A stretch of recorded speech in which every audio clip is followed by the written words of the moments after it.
Maybe this sounds dumb, but lately I've been really excited by the idea of ending my life as a creative failure. I've never really made anything that connected with people on a big level. I always told myself that I wasn't a proper artist because the majority of people who listened to my songs weren't attracted by the music itself, but because they had an established relationship with me as a person. Over the last few years, I've begun to notice how much time I spent worrying about whether or not people liked me. What I saw as humility was actually just me generally being a super bully to myself, which is definitely not a vibe. That attitude bled over into my creative confidence, and I spent a lot of time changing what I wanted to make into what I thought people wanted to hear. Not easy to do when you want to create 10-minute long prog songs. Internet fraudsters like Gary Vee will lead you to believe that success is just a matter of hustle. That if you work hard enough, eventually people will listen.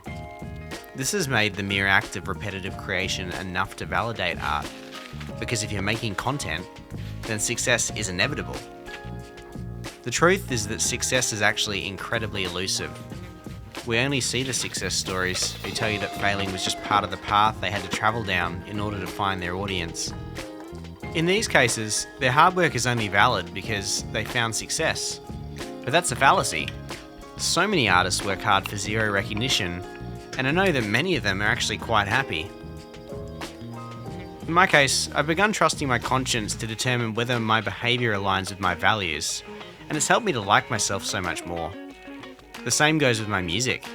Once I stopped being worried about succeeding, I realised how creatively freeing failure is. If I am content without an audience, then the only impulse I need to pay attention to is a purely creative one. Sure, a 45-minute ambient song with several guitar solos is something that only I'm probably interested in hearing. But when that song gathers 50 plays on Spotify, it's achieved something that's far more difficult for successful musicians to accomplish. Self-realization.